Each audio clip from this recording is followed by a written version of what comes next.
Welcome to the call it special for the Mainly Wrestling Show. We're going to take a look at 2023. We all look festive. We're not feeling festive. Lissy's had another round the world trip, another one. Jesus, man. More air miles than Judith Chalmers, as Charlie McMahon would say. JJ's got the tree lit up in the background. But Lissy, 2023, well, as Peter Almeida would say, it's been a trip, it's been a day. When did you hear him say that? You've said it before. It's been a day. It's been a thing. Yeah, that was amazing. It's definitely been a year. Let's just leave it there. It's been a year. It's been a year. John, would you say Hello. hi, welcome? Thanks. Would have appreciated a hat. He's John Jacobs, by the way. She's Lissy Almeida. I'm nobody. Doesn't matter. I'm Jack He's Jack Claus. Milner. If it's a tale of two companies, would you say, reflecting it heading into the last week of 2023, how hot the Fed is and how cold AEW is? I think if you go back a couple of months before the Continental Classic, I think that you could say that. I feel like the Continental Classic has brought a bit of the love back for AEW. But yeah, since Vince went and Triple H has taken over, and he's genuinely taken over, not in just in name as he did at the start, but since he's had the pencil, so to speak, I think obviously things have gone really well for WWE. So yeah, I guess in my mind, they've come a bit closer together in terms of entertainment value because at the start of the year, I would say I was way more invested in watching AW and wasn't particularly invested in watching WWE. But yeah, in the last 12 months, I guess they've come a lot closer together. I still think the quality of wrestling is much higher on AEW, but the problem that you have is that you can watch incredible wrestling any night of the week, or you can go and watch a lot of indies and see incredible wrestling. That's not necessarily going to translate into pay-per-view buyers and TV viewers, right? What WWE have done is had some really really good storylines that have put people in, built champions really really well in the last kind of 12 months or so. You look at the likes of Gunther and people like that, and obviously the continuation of Roman Reigns, which less so, but they had some good stories at the start of the year. So yeah, they've done some really good stuff, which is just great for everyone, right? If things are going well for both companies, then as wrestling fans, we should be happy. A high tide raises all ships, I believe, is the analogy. John's lucky for that. He is the AEW apologist, though. In our little group chat, if anyone has a go at AEW, oh, what you're doing is actually really good last week. There was a really good match. He doesn't sound like that. It's actually a really good match, John. I was going to say, I think why is he from Sheffield? This last week's Collision was one of the best 2 hours of TV that you're going to see, I think. But to your point, But, good wrestling isn't good enough anymore in 20 because you can see good wrestling anywhere. It's the storylines, it's the emotion, it's the drama. AW have tried, but let's be honest, Cody was great. Cody did as Cody does. The Punker was very good at it. Oh boy, we'll talk about him later. But there's nobody really that grabs you in and has you emotionally invested. Danielson, his character's been kind of all over the shop this year, right? He was a part of a heel stable as a babyface, and now he's a heel again, but he wrestles like a babyface. Moxley, he's in another heel stable, but he's the superhero. In heel stable. Doesn't make any sense. And NGF, what's I think, but something that the Continental Classic has brought back is that kind of real sports feel that they kind of wanted to build on at the start, right? They had the rankings and all of that. They got rid of that at the back end of last year. Unceremoniously, it just got dropped. They stopped updating the rankings. They stopped talking about it. They stopped building storylines around it. And I think you see with the Continental Classic when you have these matches that actually mean something, and you can go, oh, this person's won this, and what does that mean for him, and where's that going? And I think if they brought that back, it would really help a lot because I think even though it wasn't the be all and end all, I think they've really lost something with not having the rankings this year. It's hard to put your finger on exactly what it is, right? But I think that's not helped. I heard someone else say AEW is very much a vibes promotion, and as one of the girls in our Malta office will say a lot, Jack, right now the vibes are off. So and I think the point you made about the Continental Classic, and Lissy mentioned it off air. I've not, by the looks of it, the matches have been great, but you've already lost me, brother. I stopped watching 3 months ago after All In. The Punker left. It was a bit convoluted. It was a bit dramatic. I've just watched clips on YouTube. I've watched more promos than I have matches because it's the promos. I like Eddie Kingston's like 2 minute interview after last week. Brilliant. Couldn't tell you who he wrestled or how he won the match or finisher. So that's kind of, it's like a restaurant that got a bad reputation, and oh no, we've got a new chef in. It's going to take me a while to come back to you, brother. Lissy, would you agree? What would it take for you to start watching AEW again, Rick? You watch it on the boat. They don't have. Oh my god! I try. So, fun fact: I am probably like the worst wrestling fan ever because I'm not a person that has ever watched Collision. So I tried to watch a little bit of it. Yeah, I've never watched an episode of Collision. It's on Saturday night. It's one of those Gal's things. got things to do, you know. Give me. Yeah, and honestly, for me, like it just like you guys said, but there's say nothing. But there's wrestling like almost every day of the week. So it's cool if I don't watch Collision because I feel informed and I can catch up. Like you said, Jack, there's a lot of clips that I watch as well. Just because sometimes it is a lot. It is honestly, even with WWE stuff, sometimes it's a lot. So I try to keep up like 3 hours for Monday Night Raw is a lot. Try to keep up with that and stuff like that. But anyway, Collision Saturday, I watched maybe one match. And I watched the Tony Storm match and I love Tony Storm. Oh boy. Ooh. I know. I just, like you said, there's no direction. I just don't know where it's going. And I'm not the type of fan that can ride it out for the good wrestling. I don't have one of those memories where I'm like, oh, I remember that they had this person versus that person and this, like, I don't remember those, but I remember how I felt watching stuff. Mm-hmm. So if I don't get all the good feels watching something week in and week out, I'm kind of like just in reflection, like this year, WWE was having the best year that it's had since maybe the Attitude Era. I don't know, maybe at least the Ruthless Aggression Era. AEW, unfortunately, like I can't think of anything apart from us going to Wembley together in August. That was like my big AEW moment, but it really wasn't even about the show. I think it was just about seeing my friends and being able to go to the show together. So I hate to, and I'm hopeful that 2024 will be different. So like you said, got a new chef under new management, even though none of those things are true, but hopefully, they can bring back the rankings and some better storylines, and I'm easy to turn around, so they can get me back. And that new chef is Bryan Danielson. He's basically taken off. CM Punk was given a show, right? Collision wasn't enough for him. He still found the way to leave. We're going to give you the keys to the house. Don't want it. What do you want on my own show? No problem. We'll give you your own belt. You're the real world champion. I think I heard Michael Sidgwick allude to it in the One Culture and the Year podcast, saying he was just looking for a reason to get out of it. Yeah, what happened? I'm sorry, I don't want to derail the conversation because obviously we have some categories that we need to go over, but what happened to that? To what, the Punker?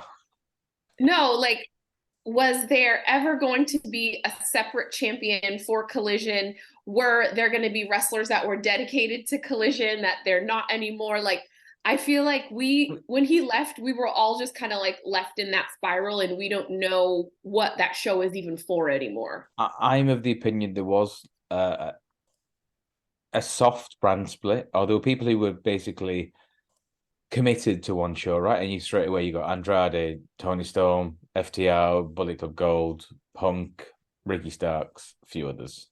And then Punk left. The Bucks turned up on Collision, didn't they, the week after? And it's like, yeah, we're all back together again. So I think it was done to accommodate him. You go back throughout the year, right? He was backstage at a WWE show in February, got kicked out. He was backstage at TNA. He was calling out Moxley and Jericho on his Instagram. Upon reflection, but hey, he went and got the money from WWE, so. Look, the wrestling business is a law unto itself, right? You just get that bag, brother. That's all that matters. As Kevin Nash once said, the only thing that matters in wrestling are the money, the miles. And he's on his way to Stamford. We talk about new restaurants and new chefs in. JJ, would you say Triple H has been cooking this year?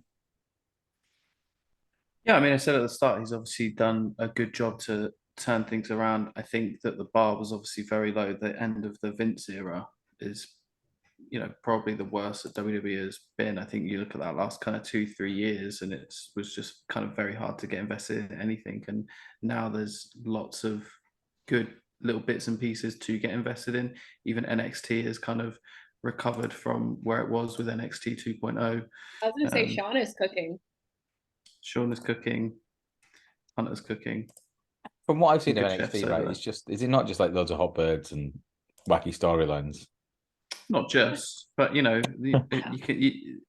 helps. If there's a hook to get people in, and then they True. stay for the good stuff. You said there's been lots of good stuff in WWE. We'll start with the first match because match of the year. Would you say there's anything? I presume JJ, you're going to pick something from AEW because they are the wrestling product. How have the two compared in terms? I watch very little WWE, right? If anything, how have the two compared in terms of match quality, consistency, big moments? Have the Fed delivered? So I had a bunch of matches written down for match of the year. There wasn't one kind of like stand out for me, but I did have one from WWE. Believe it or not, a Monday Night Raw match. It was Chad Gable versus Gunther for obviously. Yeah, I mean, there's not many people that get to have a 4.5-star match on a Monday Night Raw, but when you're the best wrestler in WWE and you're up against Gunther, then magic happens. So yeah, Chad Gable versus Gunther was there for me. There has been some very, very good matches. The Roman Reigns versus Sami Zayn match back in, when was that? Elimination Chamber back in February, I think that crowd was. Hot in Montreal. Anything Logan Paul touches turns to gold. Like, he's had some really great matches this year. So yeah, there's been some good stuff. Even at WrestleMania, Rhea versus Charlotte was a really, really good match. There's been lots of good stuff. You've not mentioned a guy who had the most, according to Dave Meltzer, the Wrestling Observer. No wrestler had more 5-star matches than Will Ospreay this year. I think he's had 13. Yeah, I mean, because you asked me about WWE. Because you asked me about WWE matches. Yes, yeah. Will Ospreay's obviously had a great match. We were front row for one of his best matches of the year, which not a lot of people have seen, but that was Shingo Takagi versus Will Ospreay at the Copper Box in London the night before All In. Been there. Yeah, couldn't get in. Cheers, Will. Sort of that, brother. so that was up there for me, and obviously his match against Kenny at Forbidden Door was also another one of the ones that I had written down. So yeah, it kind of goes without saying, really, that Will Ospreay just has amazing matches anytime he steps into the ring. Billy Goat, Lissy, what's your match of the year? I don't have one, and I want to just say this before we get started. It's the only time that I'm going to say this. I had 60 minutes to prepare for this match. It's not this match, for this episode that we've done today. So I'm just thinking about just some things that came off the top of my head. I think that Gunther and Sheamus and Drew McIntyre, yeah. They had I don't know. I thought that was the best WrestleMania match of this year, period. I will go as far as to say, Jack, I know you don't enjoy this style match, but someone who's really popped a lot this year is El Hijo de Vikingo. He had a great match with Kenny Omega this year also. He doesn't even know who he is. They had the 5-star match on Dynamite. Yeah, I know it's not for me. Yeah. And then the other match that I was going to say, John already said it, I'm not shocked, was Gunther versus Chad Gable. And I'm very surprised because I think that just looking the last couple of years of the ratings, just bringing it back to Chad Gable because how much John really goes hard for him.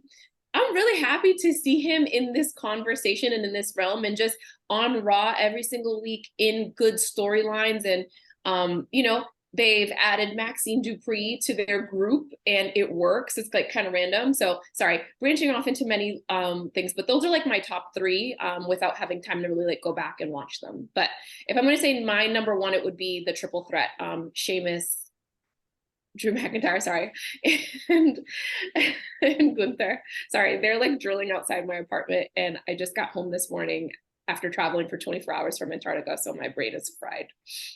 She wasn't traveling close, couple that I wanted to give a shout out to as well. That probably maybe went under the radar or a little bit forgotten. So one was Bryan Danielson versus MJF in their Iron Man match. Was that Revolution? Banger. Yeah, can't remember what pay-per-view. I always get confused with pay-per-views, but like that was an amazing match. And then another one that I think people may have forgotten about. Lissy will have never seen it because it was on Collision. It was FTR versus Juice and Jay. Still my thunder. I haven't gone yet. So they had two matches in back-to-back weeks, and the second one was a 2 out of 3 falls match. I think the first one got like 4.5 stars, or 4 3/4, and the second one got 5 3/4 stars, something like that. But that second match was just amazing. It was during the initial run of AEW Collision, and they were going around Canada, and some of those crowds are quite tough to kind of get a little bit of a pop out of, right? They're quite.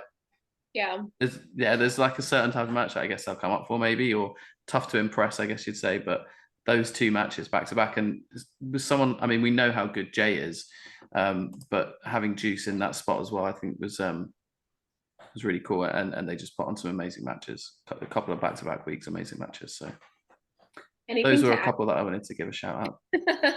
Well, in terms of my match of the year, Joe versus Punk, yeah. I got three. Okay. It's FTR against the Bullet Club. So I watched that. I saw on Twitter it's good. And I thought I'm just going to watch it, and I didn't know how long it went. And I remember actually being able. It's a rare time where I actually synced up the iPad to the TV and watched it on there. I thought this was great, and it built and it built and it built, and it was a really dead crowd at the start, and they got them involved, right? And Dax does milk it a little bit. Dax is of that persuasion anyway. But it was phenomenal. It was very old school tag team wrestling, right? Very slow start, big high spots. The finishes were bang, bang, bang. The babyfaces got 1-0 down, drama. It was very old school Midnight Express rock and roll, but I like that. I'm going to say Bryan Danielson against Zack Sabre Jr. I actually bought Forbidden Door. That's the only pay-per-view I bought all year, was to watch that match. I remember watching it at work. Like, I think it must be quiet. I've got my headphones in quietly. And I'm watching the match going, I can't believe how good this is. Like, hole and counter hole, and Danielson's got an injured arm and he sells it, and phenomenal, right? And then to come back to your point, Joe versus Punk, 3.5 stars on a Dave Meltzer. Fucking nobody is. Jericho Esper was 4 3/4. But to what Lissy said earlier, right? To how a wrestling match makes you feel, I was like a kid on Christmas Day, and that was just. There's 2 times I've felt like I'm having an out-of-body experience. It was that. And I got to see Noel Gallagher at Benny Kassim Festival 2015. And he played What a Life. And I was like 3 rows back. Like, oh my God. When Punk came out, and that match was just... Don't laugh at me in this. That match was just phenomenal. And you just described that as an out-of-body experience. Like, I don't know if it was that serious, but keep going. I do get it though, because the thing is, like, for me, not out Jack and I don't. Not out-of-body experience. It's one where I'm stood there just very grateful. I am here watching this right now, and yeah, I've never watched a WWE show live. The only wrestling show I've ever watched is a TNA house show from 2009. So to watch these 2 guys who I kind of idolized getting into Ring of Honor in like 04, 5, 6, and it turns out it was Punk's last match in AEW, right? The structure of the match, the heat, the crowd interactions, that's everything you want, right? You want people to garner a reaction, whether it's like a cheer or a boo. The worst thing you can have as a wrestler is silence. And whether you liked or Punk I was still surprised how hated he was by certain sections of the crowd at Wembley. But man, if he'd have stayed around, he turned heel. That run him and MJF would be having right now would be phenomenal. But wasn't he already a heel? His whole life is a heel. What are you talking about? What's he going to do in In WWE now? Is kayfabe, he... not shoot. Yeah. I mean, that He's would have on been... he's an evangelist right now, so we don't know what he is going to be, but He's just a nice guy, just trying to look. Am I the nice guy? Sure, I'm trying. You can try harder, Phil. Don't beat people at backstage. And yeah, I mean, we'll get onto the Grifter Award later. Oh boy, there's some cardies in that, and they're running for that. Lord. Feud of the year. JJ, you can't pick Chad Gable versus Gunther. Would you go Bloodline against Cody and his boys? Yeah, well, I mean, I actually had Roman versus Sami Zayn. You can call it Bloodline versus Sami Zayn. But was that not last year? Whole it carried this year. I was gonna say, like, I know it started pre 2023, but it culminated this year, so it counts for me. Yeah. But I think for Sami to have gotten so over as a babyface in WWE, no less, which is never easy. So I mean, easier now than it was in the Vince regime, but to the point where people were clamoring for Sami to win that title at Elimination Chamber. Like, you forget 9 months ago how many people thought that Cody, like, finishing his story with a win over Reigns was almost like a foregone conclusion, right? Mm-hmm. But Sami got himself to the point where people were like, can we get him in here somewhere? Is there a way that we can get him to just, maybe he wins it and then Cody wins it, or something? There was just this like groundswell of support for him. To your point, JJ, it's great booking by the Fed, right? To sandwich that in between the Rumble and Mania, mm-hmm. Another sellout crowd, big pay-per-view mm-hmm. buys. In his hometown as well, right? Yeah. That was a really good feud. And I mean, like I said, I'm not someone who necessarily tunes into the weekly WWE product kind of week in, week out. I follow it and I watch the pay-per-views and stuff, but that was something where you'd wake up on a Saturday morning like, what happened last night on WWE, like on SmackDown? How did that kind of story evolve, So that for me was the one that jumped to mind, like Lissy said, without too much time to prepare. Lissy, without any time to prepare, your feud of the year. Leaving Phil Brooks off of this list just because I feel like that's like an obvious choice. I'm saying Judgment Day versus everybody. They have been on Raw every single week all year. Involved in various feuds. I mean, they have all the belts pretty much. So I think that they're doing something. And you know what? I'm eating my words because previously I was like, they're not going anywhere. They're like going to be like a quick little band of misfits and it's not going to get off the ground or anything like that. And I'm very happy to report that, I was wrong and I can be wrong. Judgment Day has definitely been, when I think of like just people who have been feuding period all year. And you know what? They're not even feuding with anybody. They're just feuding. They're just beating everybody up. I actually proposed this question right there. I find it very tough as well. I think the biggest feud there is Tony Khan with wrestling Twitter. Like TK needs to just sometimes as Lissy has said many times. Lissy said many times on this podcast, just leaving in the drafts. Calling out Disco Inferno in the week, and he called out. What happened?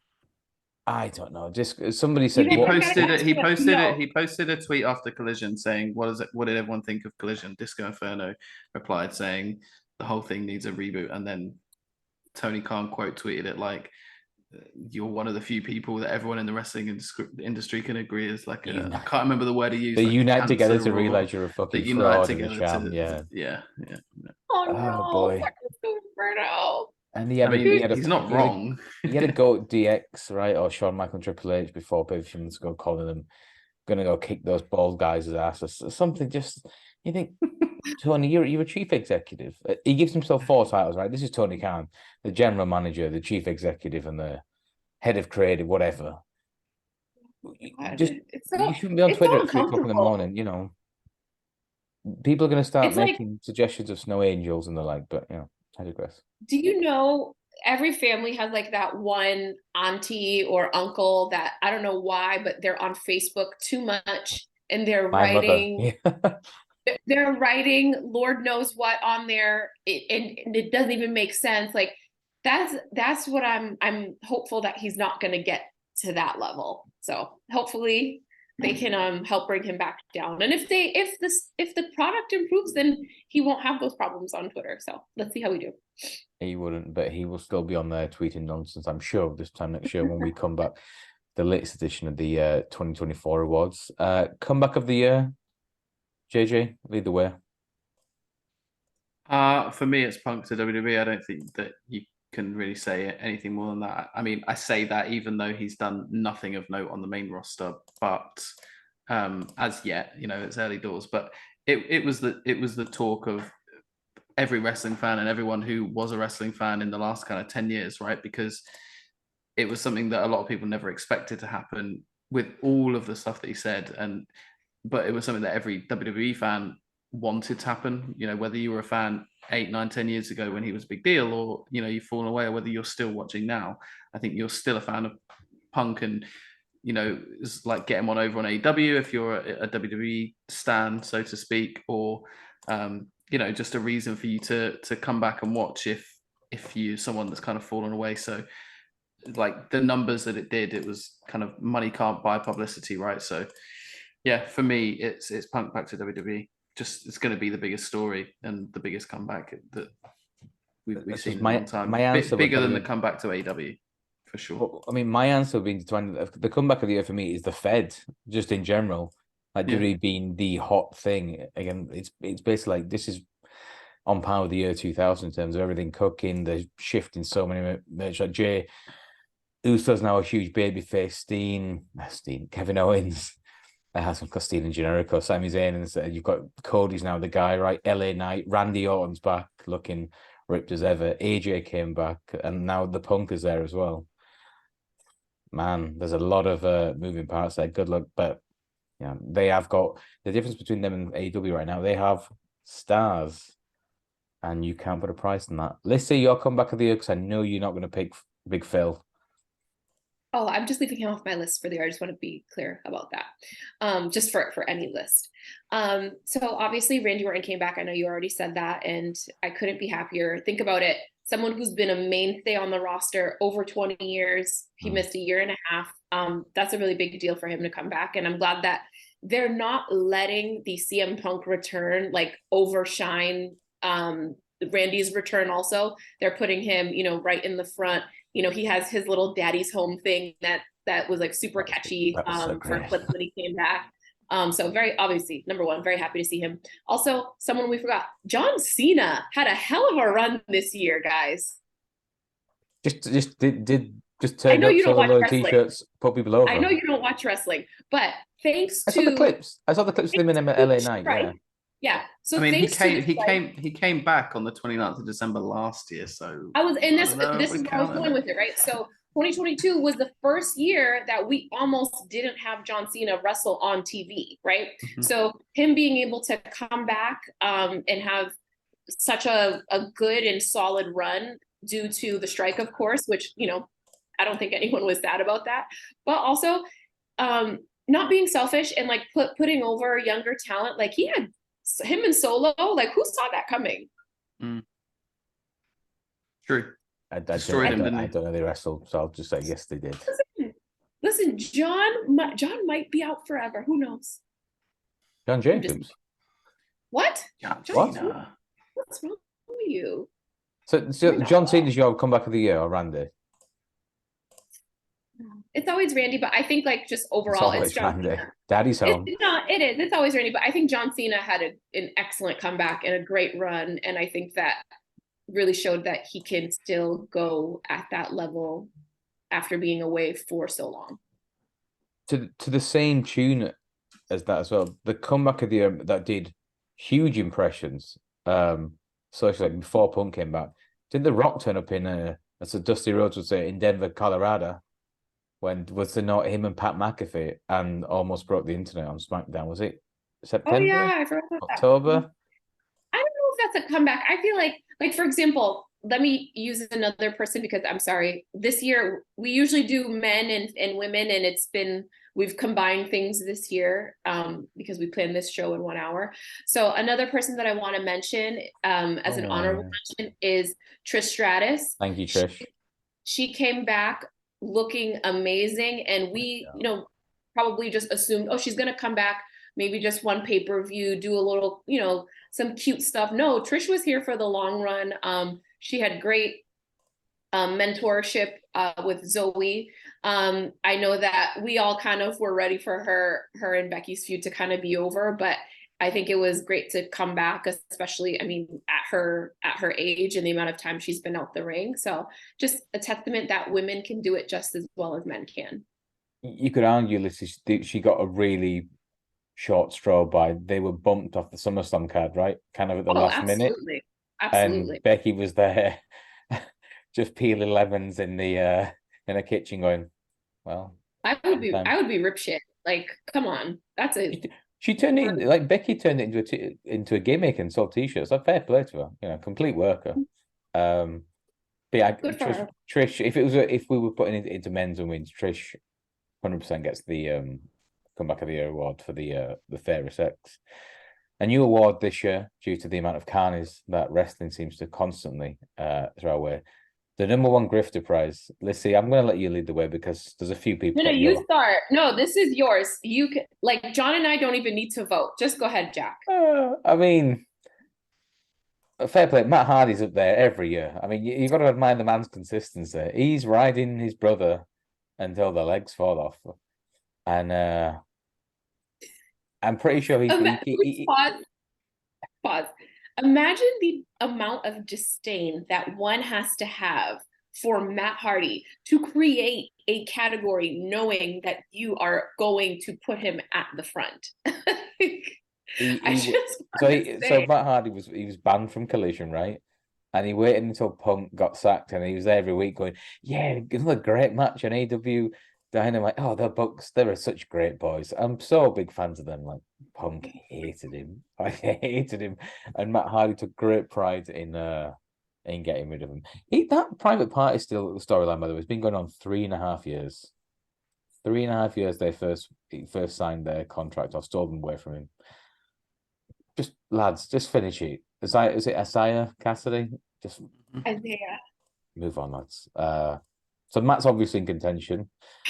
The Punker, man. Phil, I never thought I'd be saying these words. But what's going on, pal? Like, you were there, you were the voice of the voiceless. You were, I'm gonna change this company from within. I'm anti-establishment. You leave, go to AEW, sits in the ring. How could I get better in the same place that made me so sick? Phil, I feel you, pal. Everyone's there going, yeah, that's right. Fuck the Fed. There's a promo battle with the Miz. I think Thanksgiving Day, right? The grass isn't always green in Maxwell. It's greener where you water it. So when you're off there, you'll go off 2 years and you'll be wrestling on, what do you say? You'll be in the mid card against so and so,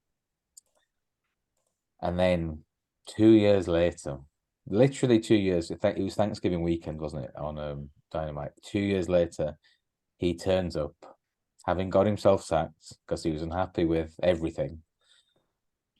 I mean, it's very Hulk-esque, right? I admire the man. He's got his bag. He's got the money. He's got a 2-year contract. He'll probably get sacked, and they'll pay him out, and he'll still make money on the merch. I think the Punk has done it. You know, I think Phil is a. I never thought I'd see Matt Hardy be usurped at the top of the grifting charts, but I think Phil is the #1 grifter in this industry. Cody's done well, but Phil Brooks, I applaud you. Okay, so I just want to confirm, because we had some chat offline. Did you want to talk about Ric Flair or no? Oh boy. Oh God. Yeah, go with Nitch. God, lead the way. No, I'm not calling him a grifter. I wanted your input because I know that. I don't blame Nitch. Like, TK's probably coming to him, offering him a load of money, right? Try and build a Sting match for the pay-per-view in March. given how AEW is supposed to be the better company and the sexual misconduct allegations, and he's 74. Nate, just go and have a lie down, man. Just go and do a few cameos, a few woo wings, and he's got his own cannabis, right? He's happy though. He wants to listen. He wants to work. He wants to die in the ring, Lissy. In the ring. He has said, I will either die in the ring or on some beautiful woman. Both are terrifying thoughts, but he should not be on. One might be better than the other. Who knows? Not by much. I think it's a bad performance either way. So I don't blame Nature. I blame Tony Khan for bringing him in and the sponsorship and the Woo energy drinks, whatever. Another one we haven't mentioned. No, I don't want to mention his name. I'll mention it off air. No, we'll stick with that. I'll stick with that. So you've got Flair, Matt Hardy, CM Punk. Have I missed anyone? Are you happy that we just gave you the floor and just allowed you to get that off your chest? I'm like a disappointed parent. Like, Phil, you're my boy. I was like, you know, when you mentor someone, you go, I'm not angry. I'm just disappointed. I'm disappointed in myself for believing in you. Well, you're not alone. So thank you for your thoughts. Let's go to the next category. And we've not got JJ's Grifter of the Year. You've not. Neither of you said. I know you want to protect. You're in the industry, brother. I get you. No, I don't know. I think, John, do you want to just let Jack have that one for himself, or do you have some grifters? Good. I mean, I wrote someone down that I don't think really falls under grifter, but just in terms of, you know, getting paid a shit ton of money for not really doing very much. But does that? Who's that? Well, I just thought of someone who's Big Show. You know, probably the highest earning person on the roster. He's only had 5 singles matches all year. He's only defended his world titles twice since WrestleMania. I mean, come on, brother. You got to do a bit more work for that big bag again, don't you? That's smart. Call it what you want. Okay. You can't compare Roman Reigns and CM Punk, and I'm the biggest CM Punk guy. That's ridiculous. I'm not well. He's an attraction. He's built himself into the fact he's now a draw. That's how you do it. I mean, he's the opposite of a grafter. You can say that much. Whether that makes him a grifter, I don't know. It takes a different caliber of person to become a grifter, though. It's a different level of human, right? It's Can I ask a question? You can ask a question. You often use 2 words very like almost interchangeably. Carney. So I just want to So are the grifters and the carnies combined, or do you have a separate list of your carnies? I think a grifter, there's a bit more disingenuous about them. I think the carnies are they're a bit snaky, but they're playing the game. They know the industry. A grifter is I am going to try and make as much money as possible, even by unscrupulous methods, just to self-serve me. I don't care about the boys or the industry or everything else. I'm just looking after me. So who's your number 1 carny then? Just so I can... The punker. He's both. Yeah, he's become the biggest hypocrite. He's like, I am this. I'm Ring of Honor through and through. Goes to be. I'm now the guy changing it from within. Fucks off. Goes to AEW. I'm now with you guys. I'm so happy to be back. Fucks off to be. I'm home. I was like, you're home. I'm out. Sorry, that's me done. Just gone. Yeah, I'm gone now. Thank you. Cheers, Phil. So I think Seth Rollins said it best. You fucking piece of shit. Like, he was so angry. I mean, it was terrible acting, but it was brilliant at the same time. Like, I'm gonna go kick his ass, and Phil's just Randy. I like the fact Randy was doing it's clever in time, huh? Doesn't care. I love that Randy is just like, he's cool with everybody. Randy is the cool uncle. He's like, listen, I've seen this movie before. I already know. You guys just fight amongst each other. I'm here. I'm gonna have a good time. I'm gonna have rappers make songs about me. Shout out to Key Glock. I'm gonna just go on my ride. I'm gonna have my beautiful wife. We're gonna ride private jets. We're gonna like post cute pictures and just enjoy this whatever second half of his career, especially after coming back for 18 months. So and on that point, Randy, a little bit of a Carney. He's played the game really well. Carney's been smart, right? Carney, you make sure you make as much money as possible. Not a grifter. Big difference. He's not a grifter. Yeah, he's not. No. Okay. Like Jeff Jarrett. I was waiting. Jeff Jarrett, brilliant Carney. Not a grifter. He knows what he's doing. He's playing the game, but he's also got some clever, like almost intelligence behind it, and it's not completely self-serving. Not at all. He's made Satnam Singh. He's made Jay Lethal relevant. Right. The guy, Sanjay Dutt as well. Planet Jarrett. And he'll do anything. And he'll do anything. Over, yeah. He's not. I don't think he's ever won. Apart from that stupid deathmatch match against Jeff Hardy, right? He's so he's unselfish. Like he'll do anything. So that celebration he does before pinning someone, invariably, I think 4 times, right? They should have won the tag titles, and I'd say as well, FTR, little bit Carney, not Grifter. Big difference. But we'll talk about this next year. Please God, Phil, get yourself. We need to edit this episode. Matt Hardy's 100% going to win it next year. The fucking fraud, right? That's the number one Grifter prize. Thoughts? Okay, let's go.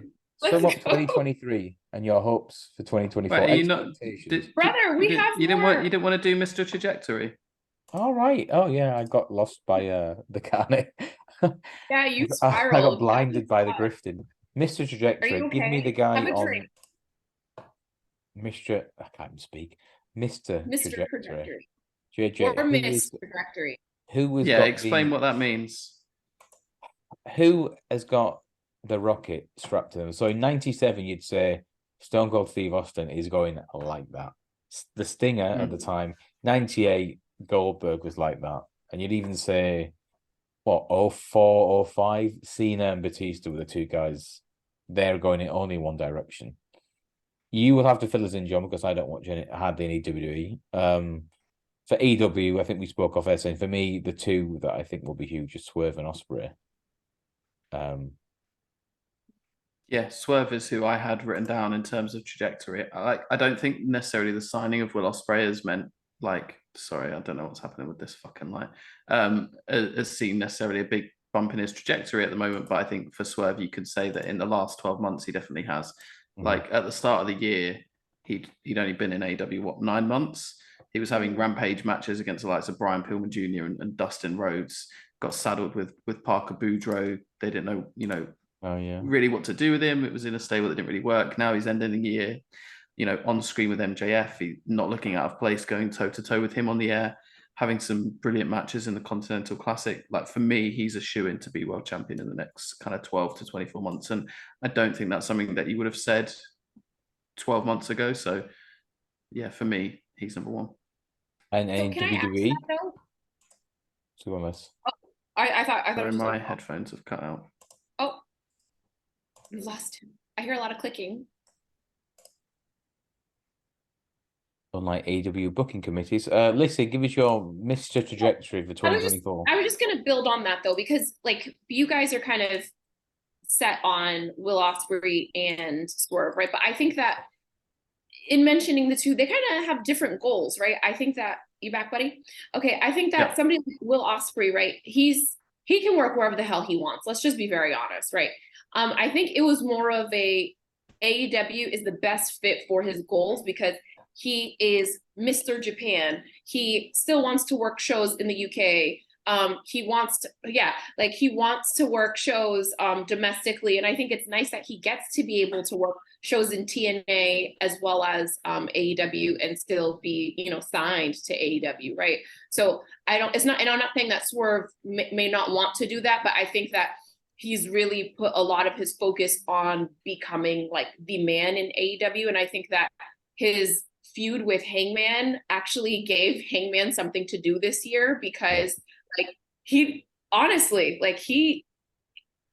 when you think about it, somebody that's coming up from, I guess, like you said, kind of like the mid card, because last year he was wrestling on Rampage, right? Like he kind of helped keep Hangman relevant for a part of this year while they were feuding, and then just him aligning with the Embassy and just anything catchy, just literally like anything catchy, like him and Whose Prince Nana house? together. Like, yeah, like I think that all of that has kind of like caught on really nicely, and it feels a little bit more genuine. Like Swerve lost those goons that used to be with him. Thank God. I don't know what they were doing. They were just like, he's way better just by himself with Nana doing the, you know, the cute, but also like really catchy stuff in the background. And it makes him a little bit more legitimized. Like when you see him with these guys that you don't even know if they can wrestle because you've never seen them wrestle before, right? Like what was that? So I think that he, you know, turned around a lot this year. So sorry, I had to elaborate on those two because I do agree. I'm really I really struggled with this one. I'm not gonna lie, because I think that especially I'm trying to bring like a woman's perspective or like a female superstar perspective into this. I think for me, on like the women's front, it's Tiffany Stratton. I was gonna say 100%. She's had an amazing year. You know, she's probably one of those women that like she had the belt, but actually doesn't really need the belt right now, like to be a top contender. Like she can cut promos. She's extremely talented in the ring. She could pretty much do anything that they ask her to do, right? She's great at, she's, you know, building heat and stuff like that. Definitely, I think next year is going to be her year, wherever she ends up, SmackDown, Raw, wherever, or if they, you know, want to keep her on NXT for another year, just to, you know, help develop that brand too. But for me, from the women's side, Tiffany Stratton. There's a great page on socials called @Female Locker Room, and they post up pretty much all the Love that page. All the clips of women wrestling, and I've been following that pretty much all year. And the promo she's been cutting on NXT, I mean, you know, she knows her character really well, and she seems to have it down. She got the rub from Becky in the summer. You know, it's one of those where one person goes over, right, and the other person gets over. She got over by losing to Becky. And to be honest, right, you look at her aesthetic in terms of what they look for. Of course, she's drop dead gorgeous. She's beautiful, 6 foot, blonde, athletic, does a brilliant moonsault. She is money. A bit like what we said about Jade Cargill, she's right? gonna give Charlotte a run, brother. She's gonna give Charlotte a good run, and everybody else. They need to watch out for her. And we said that 2 years ago, right? You look at Jade Cargill, like she's going to make there to be a lot of money one day, and it's the same with Tiffany Stratton. And you know what I'm gonna say? Like I don't understand the human nature behind it. I won't try to philosophize on that part of it. Everybody loves just a little bit. They love to hate a bitchy woman. So like she has all of those things, right? She came into the character of, oh, calling your daddy on the phone and like, you're rich and I'm better than you and all that other stuff. And it's like, but she can back it up. So I think that having that package is really going to help her when she moves up to the main roster. I would say this with the Swerve and Will Ospreay comparisons. I think the big difference for them next year is Will Ospreay has never done weekly episodic TV. Swerve has nailed this year, right? And he has played the character, and he's got into his storylines. Ospreay, the last 2, 3, 4, 5 years, just gone around and had 5-star matches. He won't be able to do that next year. Like he's already said, the Rev Pro show on I think February 16th will be his last definite there. He might show up now and again, but that, and Eddie Kingston did the same, right, with his New Japan dates and his other indie bookings. So Will have to find a way of doing something other than having these half an hour, 40-minute bangers. Swerve has done that already, and Swerve is positioned to be the next guy. And if AEW don't cash in on that, they're stupid. They're crazy. They're crazy. In terms of trajectory, I think Cody becomes the guy next year. He will beat Roman at WrestleMania. I think you guys said that this year, so just take it easy, okay? They have to. Who was that? Cody. I think Cody has to become. Cody beats him at Rainy, and then he becomes almost like a good version of John Cena from 2007. So, does Cody beat Roman, or do they give him the world title? Cody beats Roman. I think it doesn't. He's got to beat Roman. Like winning it, to be the man, you got to beat the man, belt. brother. Yeah, exactly. I don't know, guys. Like it's this Roman run. Every year we think it's the last year. It's getting scary long. I saw some statistics the other day about how close he is to passing the brother. Hogan, yeah. So I don't know. Let's see. I mean, Jack, I know you've always talked about how being a fighting champion is a big piece of like how, you know, Ric Flair became who Ric Flair is. But you said earlier, and I think it's a good point, is that Roman has kind of positioned himself as an attraction. But what is the wrestling fans' appetite for that? Like, we already had that type of champion in Brock Lesnar for the last like several years. So before Roman. So just throwing these ideas out there. But they've done record business, so you can't kind of dispute their tactics with it because it's worked. They had 60,000 that clashed at the Castle with Drew, right? They had a sellout with Sammy in Montreal. They had a sellout at WrestleMania against Cody. I don't know what he did after that because I stopped watching. I was disgusted. But you know, he actually didn't do anything after. He didn't do anything until SummerSlam when he fought in terms of this trajectory. And then he had one match against LA Knight in Saudi Arabia. So that was my next point. In terms of the trajectory for 2023, I'd say, and I was watching a piece on this on YouTube that showed the reactions LA Knight was getting this time last year. Did he have a match with Bray Wyatt at the Rumble? And nobody knew who he was, and he was cold. And then gradually, the pops and the reception have been got. And it's just so unfortunate for him now that he's come back and he's been overshadowed because Punk's back, AJ's back, and Randy Orton's back. And I think there was a picture of them on SmackDown right on Friday, and it's him, AJ, and Randy. And LA Knight just looks like the not least impressive of the three, but he's I won't say less big star. Like he's the too much bigger stars. Do you think that LA Knight is going to keep getting the push that he was getting before the guys came back? Because it just feels so different now. He's so unlucky. Like he's had such a year, and now Punk's back and Randy Orton's back and AJ's come back, and suddenly get back in line, brother. It's not. Like, you know what's funny? Actually, guys, if we had this conversation 3 months ago, we probably would have put LA Knight on that trajectory list. Yeah, you could see LA Knight beating Seth Rollins and. Wow.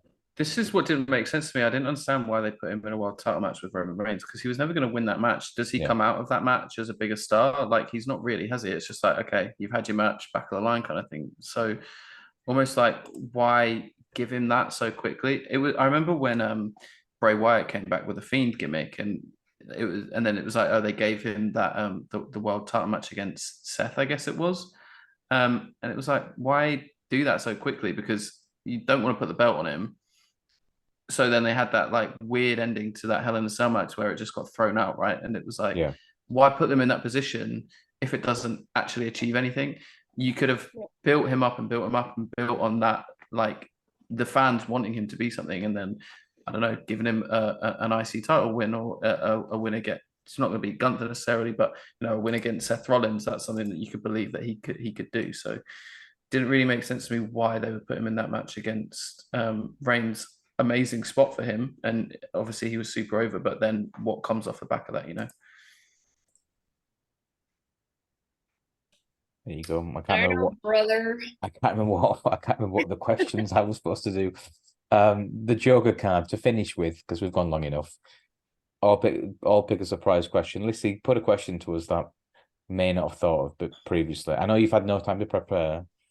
An hour and a half. You can pick a random wrestling question. 60 minutes, and I needed to take a shower and do my makeup. What was the question? Just give us a random wrestling question. John and I's thoughts on something for next year. What? I can do one. JJ, take the wheel. So Jesus Christ. Who do you think I want more quality content.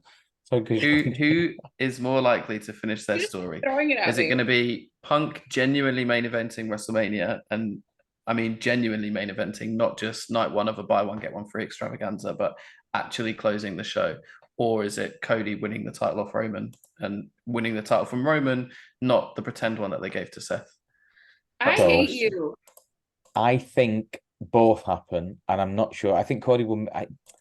I don't think Punk would have come back unless he kind of got a few, I don't want to say demands, but it takes two people to do business, right?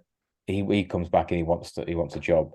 He also wants certain things he had unfinished business, right? Or unresolved issues. So I do think he'll main event WrestleMania. I think it'll probably be night one, and it'll be against Seth.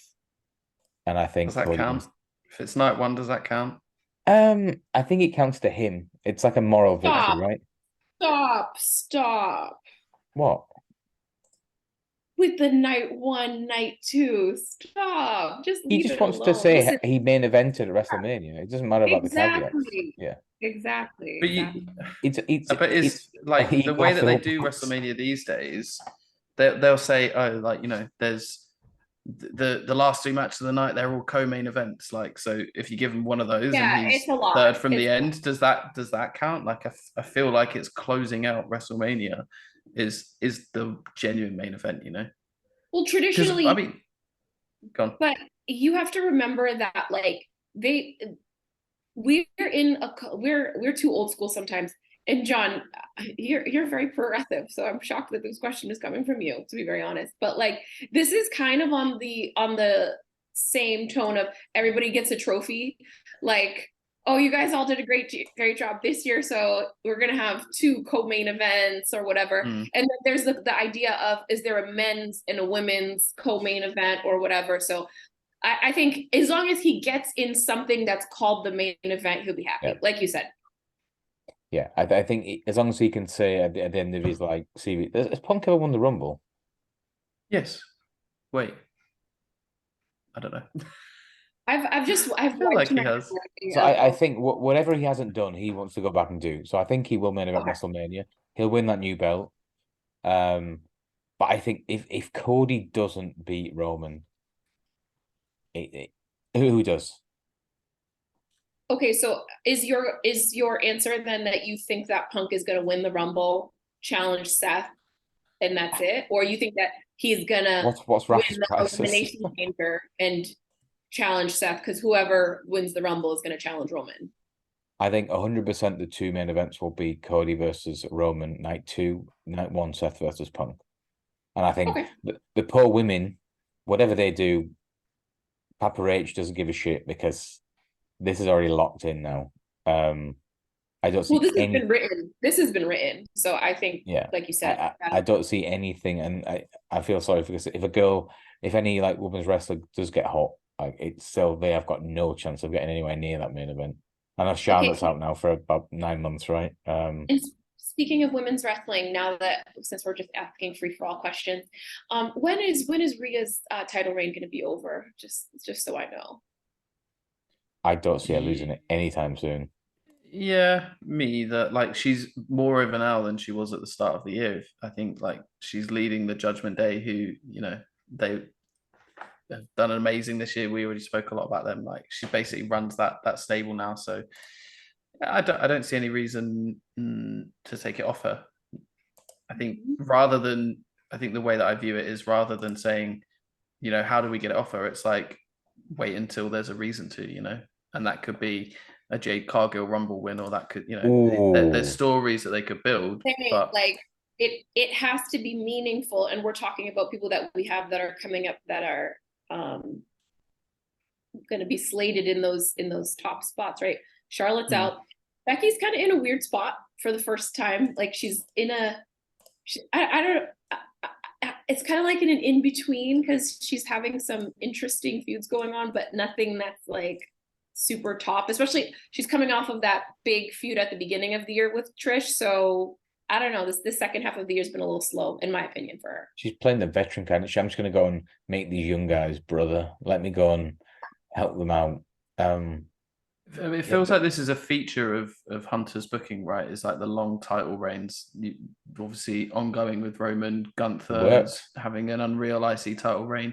Rhea's having a great reign, but the question comes for him as when those runs end, is it meaningful, and where do those people go from there? Like, where does Gunther go once he loses the IC title? Probably to the main event, right? Yeah, fine, but then when someone beats him, like, where do they go? But then is that not this year? Because then you have Punk, who came in, who's kind of gone to that front of the line, right? And then you have Cody, who, you know, didn't finish the story for the God knows how manyth time last year. So, like, does all of these changes recently kind of push off people like, how we're saying, like people like Gunther and people like LA Knight and stuff like that? Yeah. I know it's a tough.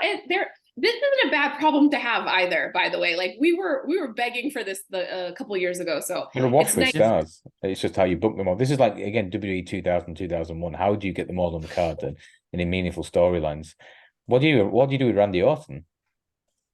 Well, I think Randy Orton is kind of past that point where he needs to be Randy's the main just event, where he pay needs me. to be the title winner, right? Like he's still got that cachet where he can give a boost to someone like LA Knight or to Gunther, like someone that you can beat on the way to, and he's still got that gravitas where it still means something, right? I think, yeah. So I wouldn't be too concerned, and it's the same with someone like AJ or someone like Shinsuke, right? No, I did say it's a concern. I mean, but you can use wrestlers like a Randy or an AJ to get these new titles off the ground, right? So if somebody does, well, you need that new challenger, right? A bit like how in AW, right? They always use Nyla Rose as like the first challenger for someone just won a belt and they're a baby first. Well, Nyla Rose can squash them and then they'll win the actual match 2 weeks later. They're good utility guys to have around because they don't lose anything to defeat. Like Randy Orton will still be as overused by whoever he loses to, because he's Randy. But he's kind of AJ. But he has that like that gold platinum status like for life. Like he's no matter what they do. I mean, unless they do something completely like detrimental to his overall character, like he's Randy fucking Orton. Like he's gonna be that forever, right? He doesn't need any more title wins. He doesn't, I mean, maybe like he can do something cute with like a US belt or something. Who knows? But I don't know. There's certain people that they don't need it anymore. They're there, they're contributing, they're gonna have solid matches, they're gonna help the young guys, but he knows that that's not, he doesn't have any, he's already been to the top of the mountain. You don't need to keep going. I mean, AEW have, from that perspective, they probably have what, Moxley and Danielson and not really much else. Like the fact that Jay White pinned Moxley on Dynamite last night, that should be a huge deal, and everyone's just like, eh. Well, I feel like they only did it to have that 3-way tie so that Jay White can end up taking the pin, and because that should be it. Moxley's like been the guy for them for 4 years. Him being beaten clean as a sheet. I said that I was drunk. Clean as a sheet. 1, 2, 3. That should be huge, and it's just a reflection of how cold the product is right now, right? The fact that there's not more. Think so. Yeah. My question is, what do you think, the Joker baby, what do you think will happen with Vince McMahon in 2024?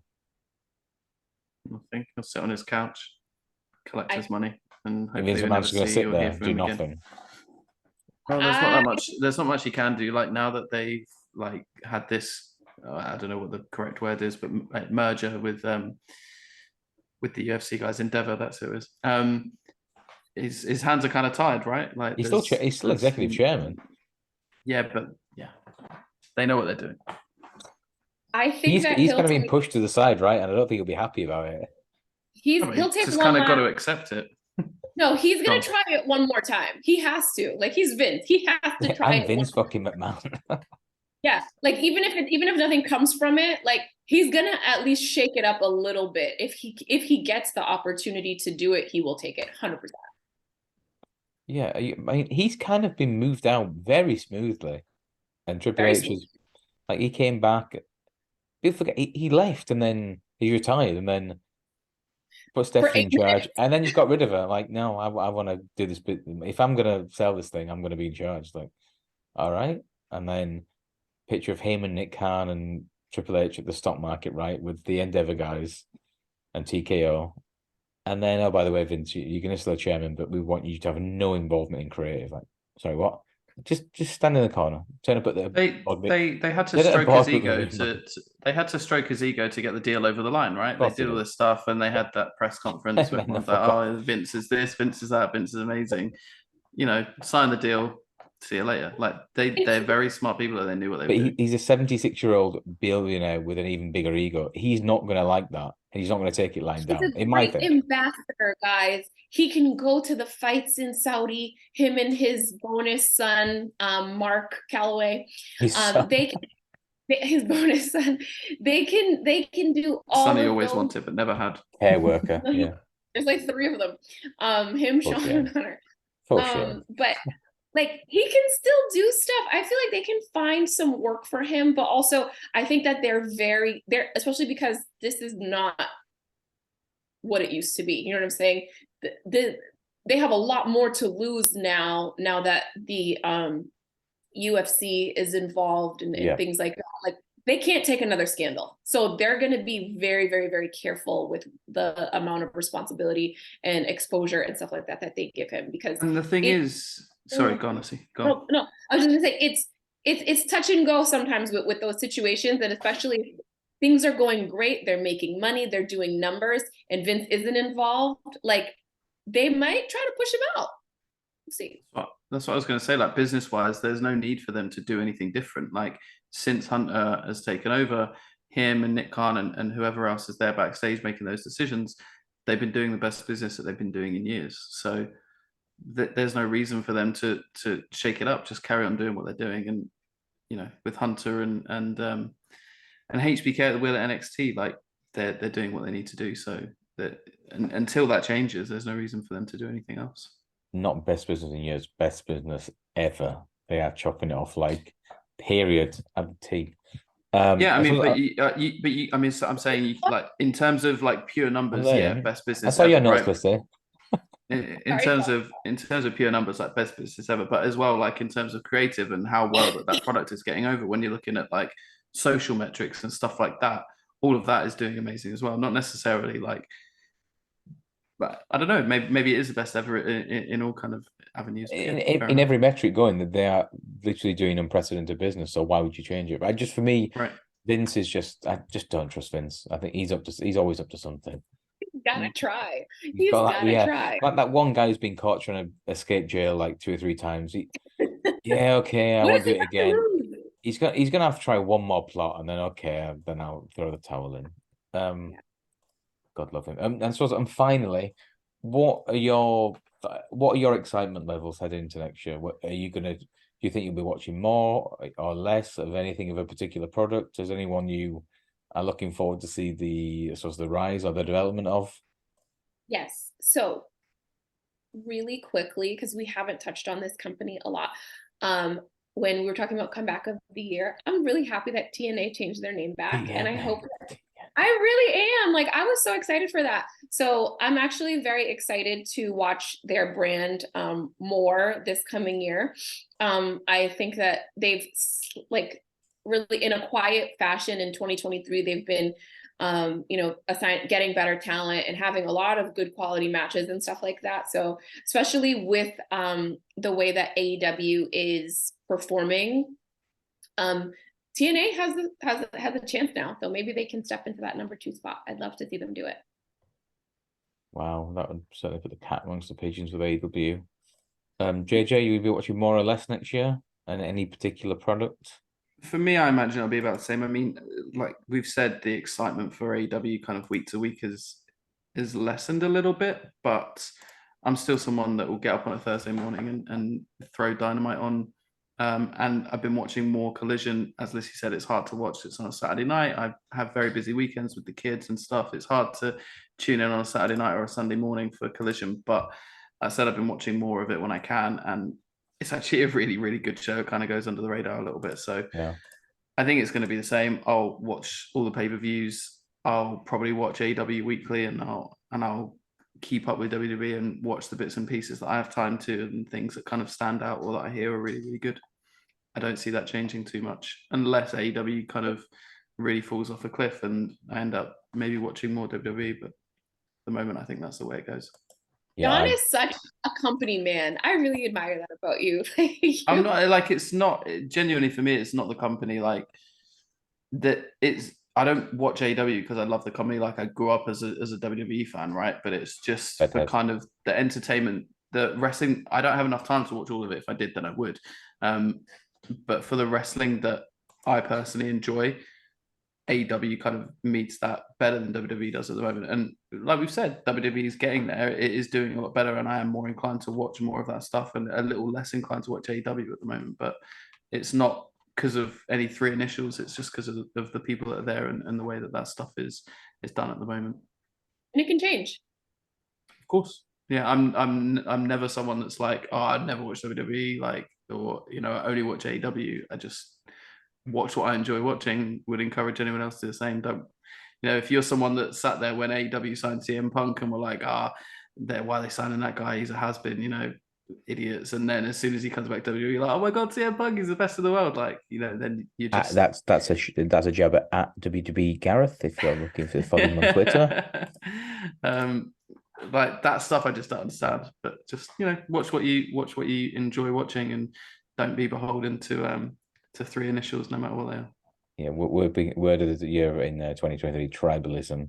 Mm. I think I might try and actually watch more. I've been, from what I've seen, I've been really impressed with WWE, like especially the last few months. I think I can't deal with a babyface Phil Brooks in WWE at 45 years old, smiling and waving at people. The But evangelist. if we get heel Punker, oh boy, now we're cooking. And I might watch more, but yeah, I'm still not. And also, what happens with this stupid devil storyline? If it is Adam Cole, no interest. If it's something a bit different, I want to okay. forget that happening. You know, the greatest trick the devil ever pulled was making you believe he doesn't exist. We probably will have had better time to plan it next year, and on the anti-climax of the year, it will be the devil reveal. I'm sure, no doubt. But we will review. We'll actually go and watch this back and review it again in this time next month. We'll see how those compare. Write your suggestions in the comments. What you think is our match of the year, feud of the year, best people of the year, Who the devil's going to be. of the year, Jack Milner. And I've been Jack Milner. She's been Lissy Almeida, and he's been Lights on, Lights off, John Jacobs. And we'll see you all very soon. Have a Merry Christmas. Merry Christmas. Happy New Year. Mainly Wrestling crew. Bye-bye.